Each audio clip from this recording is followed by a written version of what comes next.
Salut, te voici actuellement sur la chaîne YouTube de Snapstar. Sur cette chaîne, tu retrouveras tous les plus gros clashs de Snapchat et tous les plus gros buzz du moment. N'hésite surtout pas à t'abonner et à activer la cloche des notifications pour ne rien rater du contenu exclusif de cette chaîne. Et oui, sur cette chaîne, tu retrouveras des avant-premières et du contenu qui n'est disponible nulle part ailleurs. Sur ce, je te laisse avec la vidéo. Bon visionnage. Comme vous avez pu le remarquer en regardant le titre et la miniature de cette vidéo, aujourd'hui nous allons essentiellement parler de Manon Marceau. Vous devez certainement tous la connaître. Manon, c'est une candidate emblématique de la télé-réalité française et plus précisément des Marseillais. Comme vous le savez, Manon a marqué l'histoire de la télé-réalité française, mais il s'avère qu'elle a de sérieux problèmes en ce moment. Dans cette vidéo, la très belle femme est au bord du gouffre et c'est pour cela qu'elle est enfin sortie du silence pour se confier à sa communauté. En effet, Manon a failli s'effondrer en larmes parce qu'elle a appris qu'une proche à elle a une terrible maladie. Je vous laisse sans plus tarder avec toutes ces explications et pensez que vous pouvez suivre notre compte TikTok pour bénéficier d'avantages qui sont disponibles nulle part ailleurs. Bon, je suis rentrée à la maison, je vous explique un peu ce qui se passe pour ma amie. Je sais qu'il y a beaucoup de personnes qui me demandent, qui veulent un peu prendre des nouvelles, et d'ailleurs je trouve ça adorable de votre part. Et puis pour les autres, à qui peut-être que je saoule un peu, parce que c'est vrai que ce ne sont pas des snaps très positifs depuis quelques jours sur ce sujet-là. N'hésitez pas à passer vite mes snaps, voilà, parce que peut-être que pour d'autres personnes, peut-être c'est un peu chiant que je parle de ça tout le temps, mais voilà, c'est quelque chose qui me touche, c'est quelque chose qui m'affecte, ça fait partie de mon quotidien en ce moment. Et je peux pas non plus faire semblant que tout va bien. Voilà, et ça me fait du bien aussi d'ailleurs de lire tous vos commentaires, je vous jure que je les lis tous. La dernière fois, j'en ai eu beaucoup d'ailleurs, hein, concernant les cancers, beaucoup de personnes entre vous ou de vos proches qui ont déjà été touchés par ça. Et merci parce que vous m'ouvrez les yeux d'un côté. Il y en a beaucoup qui m'ont ouvert les yeux la dernière fois en me disant que ça allait pas être facile à soigner et au final vous aviez raison. Et il y en a beaucoup qui m'encouragent aussi, donc voilà en tout cas. Alors je vous explique, j'ai été à l'hôpital et donc le docteur en question que j'ai eu au téléphone il y a quelques jours qui m'a un peu envoyé balader, genre le mec il avait que 2 minutes à m'accorder. En plus moi l'anglais au téléphone, bon je comprends mais il avait un accent assez particulier, donc bon bref. Donc là, je me suis pointée. On m'avait dit d'arriver avant 2 h de l'après-midi pour le voir. Finalement, 1 h 30, il était plus là. Et au final, c'est un peu la fille qui est en dessous du docteur. Je sais pas comment on appelle ça. Je sais même pas si elle est docteur, mais en tout cas, elle connaissait très très bien le cas de ma nanny. Et elle m'a parlé franchement. Je me suis assise. Je lui ai dit voilà, j'ai besoin de savoir, j'ai besoin de comprendre. Est-ce que c'est quelque chose on peut guérir? Est-ce que c'est quelque chose où on peut en mourir? Est-ce que quoi, comment, pourquoi? Qu'est-ce que je dois faire en fait? Parce que est-ce que je dois insister pour que ma nanny se fasse soigner à Dubaï et dans ce cas-là, si ça dégénère, elle ne pourra pas rentrer dans son pays et voir ses enfants et sa famille. Est-ce que je dois l'envoyer au pays maintenant? Quel est le mieux pour elle et pour son bonheur? Parce que, comme je vous ai dit la dernière fois, ça me fendrait le cœur que ça fait 6 ans qu'elle n'a pas vu ses enfants, que ça se dégrade et qu'elle ne soit pas avec sa famille, ni... Enfin bon, bref, vous m'avez compris. Je ne vais pas refaire le même discours qu'il y a quelques jours. Donc là, voilà, elle m'a expliqué qu'elle avait plusieurs tumeurs au cerveau. Elle m'a montré l'échographie, dont une qui est très très importante. C'est assez impressionnant quand on voit ça sur une échographie. Elle m'a expliqué que voilà, c'est le pire cancer qu'il puisse y avoir, cancer de la tête, du cerveau, et que elle ne pourra jamais les enlever. Ouais, je veux dire, c'est pas un cancer qui s'enlève et après, bon bah c'est bon, c'est derrière nous. Non, c'est quelque chose qui ne s'enlèvera jamais. Surtout à ce stade-là, stade 4. Et que, par contre, il faut absolument qu'elle fasse la radiation. Il faut qu'elle fasse des radiations tout de suite maintenant, genre c'est urgent. Limite, s'il aurait fallu qu'elle commence demain.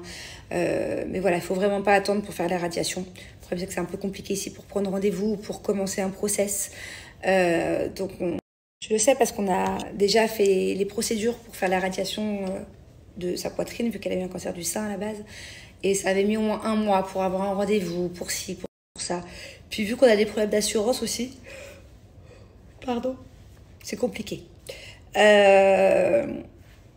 Voilà, et donc là, il faut absolument qu'elle commence les radiations incessamment sous peu. Donc en attendant, elle reste à l'hôpital. Les radiations, le problème, c'est que c'est pas à côté d'ici, c'est à 300 km. Et que apparemment, les radiations, je ne le savais pas, mais c'est encore plus dur, plus fatigant à supporter, plus douloureux que la chimio, en fait. Donc, je sais même pas si avoir les forces de supporter ça, mais il n'y a pas le choix, en fait. Ça va aider les radiations, non pas à stopper le cancer et la tumeur, parce que rien ne pourra la stopper, mais à ralentir on va dire, à un peu l'endormir, quoi, à ralentir la progression de la tumeur et donc à lui donner plus de temps d'espérance de vie. Et c'est là du coup où j'ai été affectée parce que voilà, j'ai bien compris que dans tous les cas, il y a un jour où voilà. Mais en fait, on ne sait pas quand. Le docteur m'a dit, une fois que les radiations sont faites, c'est Dieu qui décide. Ça peut être 2-3 mois après, comme 2-3 ans après. Donc c'est compliqué. Donc je pense que là, je vais lui faire les radiations. J'espère qu'elle va tenir le coup. Et après, si elle n'est pas trop faible, j'espère. Pardon, je suis désolée, je suis vraiment fatiguée en ce moment. Si elle n'est pas trop fatiguée, ce que j'espère vraiment, c'est qu'elle puisse après voyager et rentrer voir sa famille. Et rester avec eux par la suite. Mais apparemment, ça va être compliqué de prendre l'avion après les radiations. Donc, je n'ai pas trop de solutions. Elle est obligée de faire les radiations, mais d'un autre côté, je veux absolument qu'elle retrouve sa famille. Donc, voilà. Désolée, j'ai été coupée. J'ai ma fille qui est rentrée dans la chambre. Et en plus, Angelina, elle comprend pas tout, heureusement. Mais elle sait que ma nanny a eu un cancer du sein. Quand elle la regarde, des fois, elle lui dit « Bobo ». Tu vois qu'elle est beaucoup plus douce, Angelina, avec elle. Elle fait beaucoup moins de caprices avec elle qu'avec d'autres nannies. Ou qu'avec nous, ses parents. Voilà, elle est... Et là, du coup, elle se rend compte qu'elle n'est plus là, elle est à l'hôpital. Donc, voilà, je préfère pas trop parler devant elle parce que je pense qu'elle comprend de mieux en mieux. Bon, tout ça pour vous dire qu'au final, après, je suis partie la voir dans sa chambre et que... C'est compliqué parce qu'en fait, j'en veux un petit peu au docteur de pas lui dire la vérité. Parce que si je m'étais pas déplacée aujourd'hui, on m'aurait encore fait tourner en rond. Au téléphone, on m'a pas dit ces choses graves. On m'a pas dit qu'il lui restait, après les radiations, entre 3 mois, 3 ans. On m'a pas dit...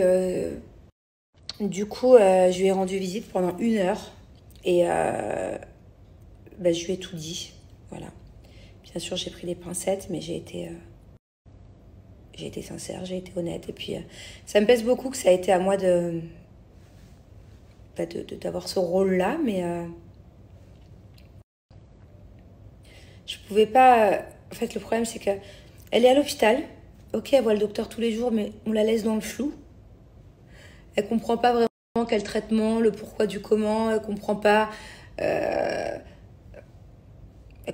du tout ce qui lui arrive, en fait. Et je trouvais que c'était important de lui dire qu'après les radiations, elle devait faire un choix. Et que après les radiations, en gros, c'est Dieu qui décide de ce qui va se passer. Et que... Et c'est peut-être mieux de prendre ça en compte pour pouvoir retrouver sa famille et surtout passer du bon temps avec sa famille et qu'elle profite d'eux un maximum. Et je sais pas si vous vous souvenez, mais je m'en veux beaucoup de ça il y a 2 semaines. Quand je vous ai dit qu'elle avait des problèmes, on savait pas ce qui se passait, qu'elle avait mal à la tête, des trous de mémoire, qu'elle perdait la mémoire et qu'elle avait une jambe paralysée, vous avez été nombreux à penser que c'était un mini AVC. Et en fait, ce jour-là, ou la veille, elle est partie aux urgences. Et les urgences lui ont dit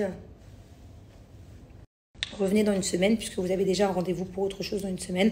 Vous verrez le docteur à ce moment-là. Et le lendemain, quand vous m'avez tous dit non mais c'est pas normal, dis-lui qu'elle insiste, qu'elle retourne aux urgences. Le lendemain, je lui ai dit s'il te plaît, tu vas avec le chauffeur, tu retournes aux urgences et tu leur dis bien que c'est important, que c'est grave. Et genre, tu bouges pas de là-bas tant qu'ils ne te checkent pas, quoi. Et elle n'y a pas été. Enfin, donc, elle y a été 1 fois. Et donc, voilà, elle n'y a été qu'1 fois. On lui a dit non, reviens plus tard. Et la 2e fois, j'ai insisté. Je lui ai dit, tu y vas demain matin. Tu as toute la matinée pour ça.